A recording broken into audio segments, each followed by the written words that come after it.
결혼하고 십수년간 살아오면서 저는 남편을 완전한 저의 가족이라고 믿고 어떤 상황에서도 남편은 내 편, 든든한 울타리가 되어줄 거라고 믿었습니다. 그런데 큰 착각이더라고요. 바람은 중독이라고 하더니 한 여자한테 빠져서 정신 못 차리는 걸 보고 나니 그 말이 정답인 것 같습니다. 저는 올해 40대 후반의 여자이고 현재 피아노 학원을 운영하고 있습니다. 남편은 전문직에 종사하는 사람이고요. 남편은 과묵하고 외모에도 크게 신경 쓰지 않는 사람이었습니다. 그런데 어느 날부터 조금씩 변하기 시작했습니다.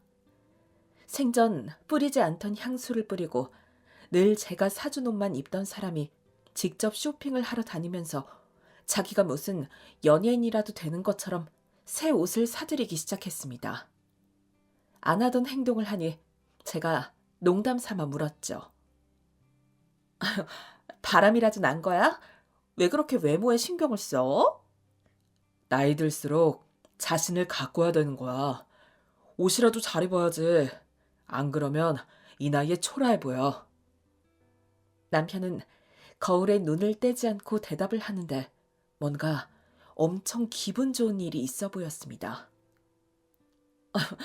뭐 기분 좋은 일 있어? 뭔데? 좋은 일 있으면 나도 좀 같이 알자. 기분 좋은 일이 뭐 있겠어. 그냥 기분 좋게 살려고 노력하는 거야.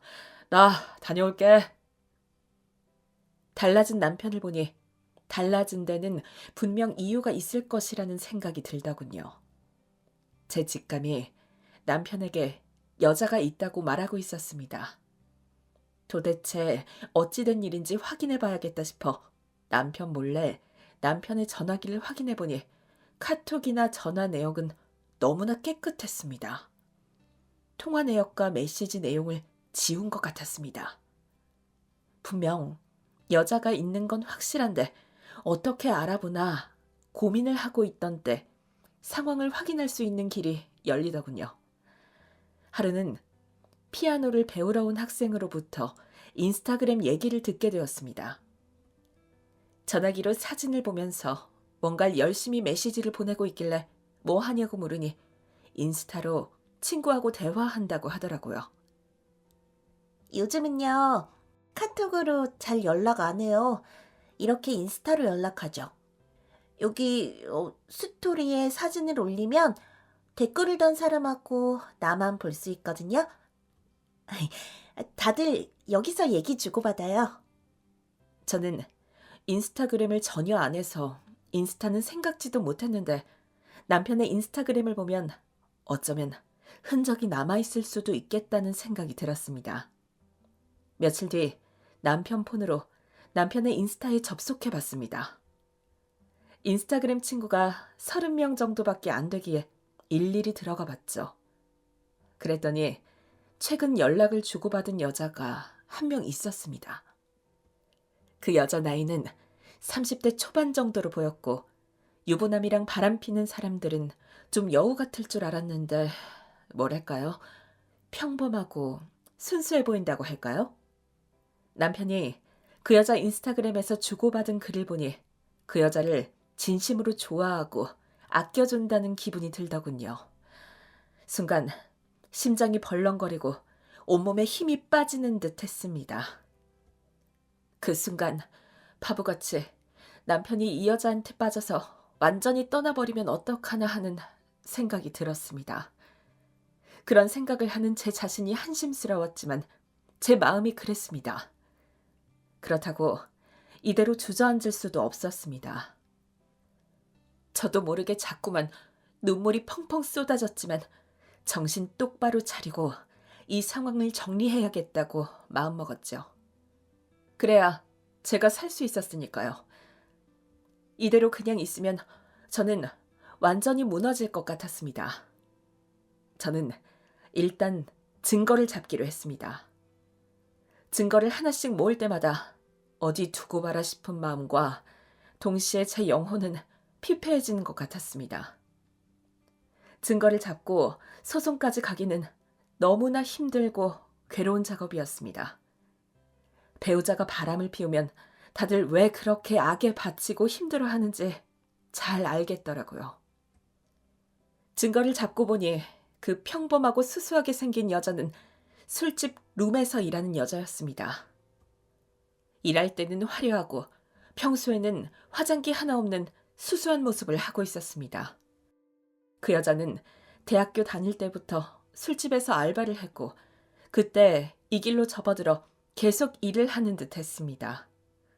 남편은 룸에 술 마시러 갔다가 그 여자한테 반해서 계속 연락하고 지냈고요. 한참 어린 여자한테 잘 보이고 싶었던 남편은 향수도 뿌리고 생전 안 사입던 옷도 사입고 했던 것이었습니다. 남편은 그 여자를 진짜로 좋아하는 것 같았습니다. 어떻게 해서든 그 여자를 술집으로부터 빼내주고 싶어 했고 가능하면 그 여자 인생을 책임져주고 싶어 하는 것 같더군요. 그런데 의외로 그 여자 반응은 남편만큼 적극적이지 않았습니다. 그게 더 남편을 애타게 하는 것 같았습니다. 남편은 그 여자한테 완전히 넘어가서 오피스텔 월세도 꼬박꼬박 내주고 필요할 때마다 용돈도 쥐어준 듯 했습니다. 돈을 물 쓰듯 한 거죠. 밖에서 돈을 그렇게 쓰고 집에 와서는 저보고 씀씀이 좀 줄이자고 돈을 너무 많이 쓰는 것 같다고 하더니 돌이켜 생각해보면 너무 분하고 그 입을 틀어 막아버려야 했는데 싶습니다. 속에서 용암이 끓어오는 것 같았지만 소송 준비가 완벽해질 때까지 꼭 참았습니다. 그리고 모든 준비가 끝났을 때 먼저 그 여자한테 소장을 보냈습니다. 평범하게 사는 여자들보다 술집 여자들에게 소송 거는 건 더 까다롭고 준비해야 할 것도 많아서 여간 힘든 게 아니었습니다. 처음에 그 여자는 유부남인 줄 몰랐다고 오리발을 내밀었지만 주고받은 내용 중에서 유부남인 것을 확실히 알고 주고받은 내용을 확인하자 더 이상 오리발 내밀지는 못하더라고요. 그 여자한테 소장을 보내니 발등에 불 떨어진 건 오히려 남편 쪽이었습니다. 연희한테 그걸 왜 보내? 걔는 순진해서 아무것도 몰라.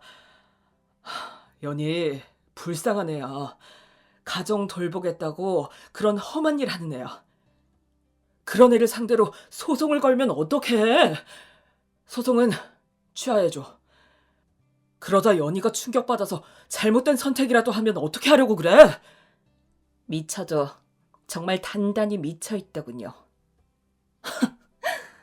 불쌍하네? 순진하고 아무것도 몰라?